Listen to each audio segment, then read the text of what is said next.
கர்த்தருக்கு ஸ்தோத்திரம். இந்த நாள் தேன்துளி நிகழ்ச்சியிலே உங்களை நான் மீண்டும் சந்திப்பதில் அதிக மகிழ்ச்சி அடைகிறேன். கர்த்தர் உண்டு பண்ணின நாள், இந்த நாளிலே மகிழ்ந்து களி கூறுவோம்.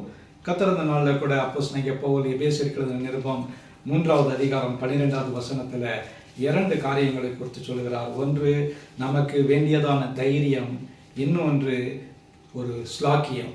இதைதான் குறித்து 12வது வசனத்தை சொல்கிறார்.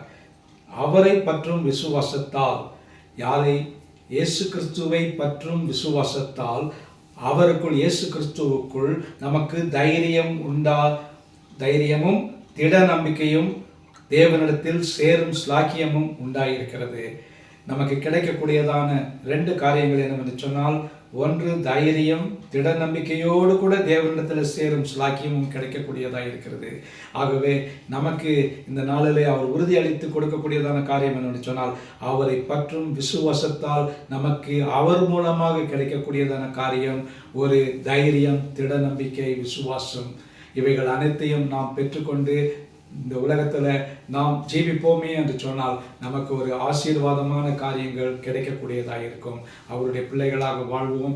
அவருடைய விசுவாசத்திலே வாழ்கின்ற வேளையில் நமக்கு ஒரு நல்ல ஒரு திட நம்பிக்கை, ஸ்ட்ராங் ஃபெய்த் நமக்கு கிடைக்கக்கூடியதாக இருக்கும். அதோடு கூட தைரியமும் கிடைக்கக்கூடியதாக இருக்கிறது. இன்றைக்கி நம்ம அநேக கோழைகளைப் போல காணப்படுகிறோம். அப்படிப்பட்டதான நிலை நமக்கு தேவையில்லை. ஏன்னு சொன்னால், கிறிஸ்து நமக்காக பாடுபட்டு அவர் ஜெயித்து விட்டார், பிசாசை மேற்கொண்டு விட்டார்.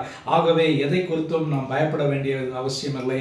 நாம் தைரியமாக திட நம்பிக்கையோடு கூட இருக்க வேண்டும். அப்படி இருப்போம் என்று சொன்னால் இந்த நாள் நமக்கு ஒரு நல்ல ஒரு ஜெயமுள்ள ஒரு வாழ்க்கையாக இருக்கும். நம் ஸ்லாக்கியம் பெற்றவர்களாக இருப்போம். ஜெபிப்போமா? நல்ல ஆண்டவரே, நன்றியோடு துதிக்கிறோம், ஸ்தோத்திரிக்கிறோம்.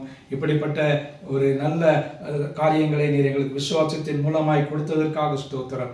ஆண்டவரே, திட நம்பிக்கையை நீர் கொடுத்திருக்கிறீரே, தைரியத்தை கொடுத்திருக்கிறீர், அதற்காக ஸ்தோத்திரம். ஆசீர்வதிங்க, வழி நடத்துருங்க. இந்த நாள் எங்களுக்கு ஒரு ஆசீர்வாதமான ஒரு நாளாக அமைய கிருபை செய்யுங்க. மீட்பர் இயேசுவின் நாமத்தில் ஜெபிக்கிறேன் நல்ல பிதாவே. ஆமேன், ஆமேன். கர்த்தர் உங்களை ஆசீர்வதிப்பாராக.